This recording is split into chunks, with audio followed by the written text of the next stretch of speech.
सिंधु सभ्यता में कुबर वाला सांड से संबंधित उसका चित्रण किए हुए कई मुहरे मिले हैं।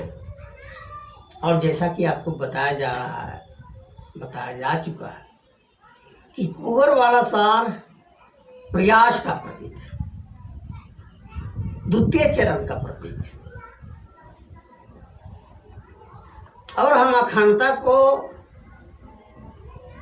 प्राप्त करने के लिए, उस अनुभूति के लिए, प्रयास के लिए जो प्रयास करते हैं उसका प्रतीक है।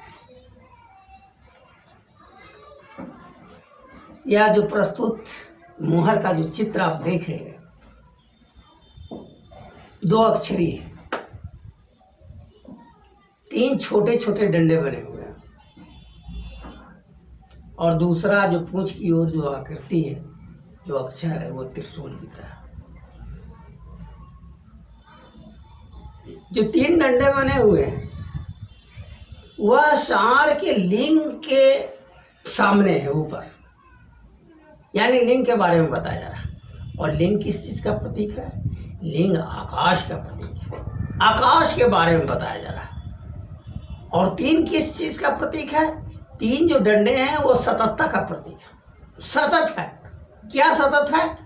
आकाश सतत है, इसके बारे में बता रहा है। और डंडा को बड़ा नहीं बनाया गया, डंडा को छोटा बनाया गया।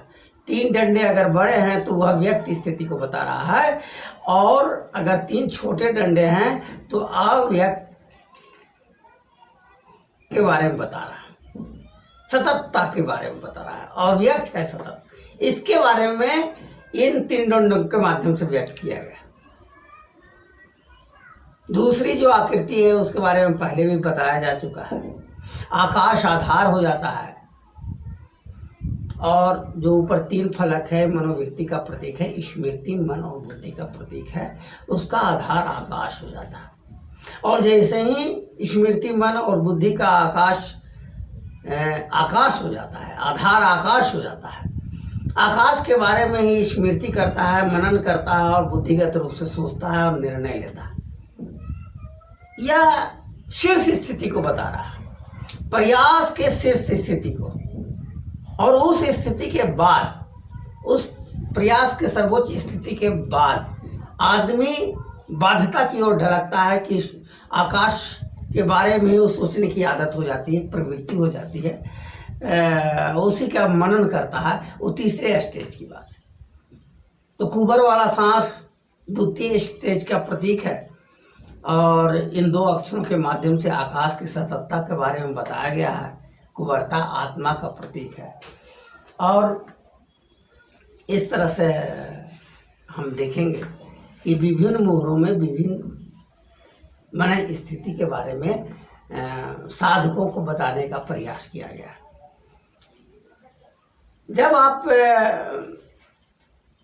धीमे धीमे स्नेह विभिन्न अभिव्यक्ति को समझने लगते हैं, तो जैसे जैसे आप में क्षमता बढ़ते जाती है, शून्य का जो गणना करने की क्षमता मस्तिष्क में बढ़ते जाती है, आप विभिन्न स्थितियों के बारे में भी आकलन करना शुरू कर देते हैं।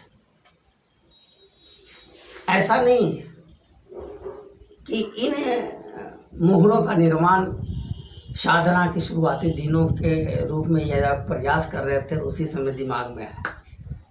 जो भी अभिव्यक्तियां हैं सर्वोच्च स्थिति को प्राप्त करने के बाद अभिव्यक्त किया गया। सर्वोच्च परिस्थिति यानी अखंडता की अनुभूति।